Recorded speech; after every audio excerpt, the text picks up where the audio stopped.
का पवित्र भूमीत गोदावरीच्या तीरावर विठ्ठलपंत आणि रुक्मिणी यांच्या पोटी 4 तेजस्वी मुले जन्माला आली। सर्वात थोर निवृत्तीनाथ, मग ज्ञानेश्वर, तिसरा सोपानदेव आणि सर्वात लहान मुक्ताई। पण त्यांचे बालपण सोपे नव्हते। संन्यासी असूनही पुन्हा संसार केल्यामुळे गावातील लोक त्यांना बहिष्कृत मानत। 4ही भावंडांना समाजात खूप अपमान सहन करावा लागला। वडिलांनी देह ठेवल्यानंतर मोठा भाऊ निवृत्तीनाथ यांनी सर्वांची जबाबदारी घेतली।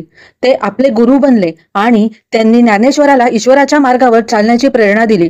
गुरूंच्या आज्ञेनुसार ज्ञानेश्वरांनी भागवत गीतेवर मराठी भाषेत एक सुंदर टीका लिहिण्यास सुरुवात केली। हेच आपले महान ज्ञानेश्वरी होय। यामुळे सामान्य लोकांनी ज्ञानाचा मार्ग खुला झाला। एकदा एका कर्मठ पंडिताने त्यांच्या ज्ञानावर शंका घेतली आणि त्यांना आव्हान दिले, तुम्ही ज्ञानी असाल तर या मुक्या म्हशी करून वेद वदवून घ्या। ज्ञानेश्वरांनी म्हशीच्या पाठीवर मायेने हात ठेवला आणि काय आश्चर्य, त्या मुक्या म्हशीच्या मुखातून ओमचा नाद घुमू लागला आणि तिने वेद म्हणायला सुरुवात केली। पंडिताचे डोळे विस्मयाने मोठे झाले। त्यानंतर त्यांनी अमृतानुभव नावाची आणखी एक गहन ग्रंथ लिहिला। त्यांनी भक्तीचा आणि वारीचा सोपा मार्ग लोकांना दाखवला। विठ्ठलाची भक्ती हेच सर्वात मोठे सुख आहे असे ते शिकवत असत।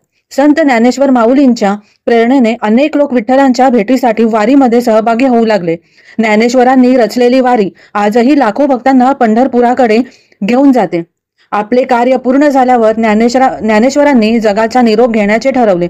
आळंदी येथे सर्व भावंडाच्या आणि भक्तांच्या उपस्थितीत त्यांनी समाधी घेण्याची तयारी केली। वयाच्या अवघ्या 19व्या वर्षी त्यांनी संजीवन समाधी घेतली। पण त्यांचे विचार, त्यांची शिकवण आणि ज्ञानेश्वरी आजही महाराष्ट्राच्या आणि जगाच्या कल्याणासाठी मार्गदर्शक आहे।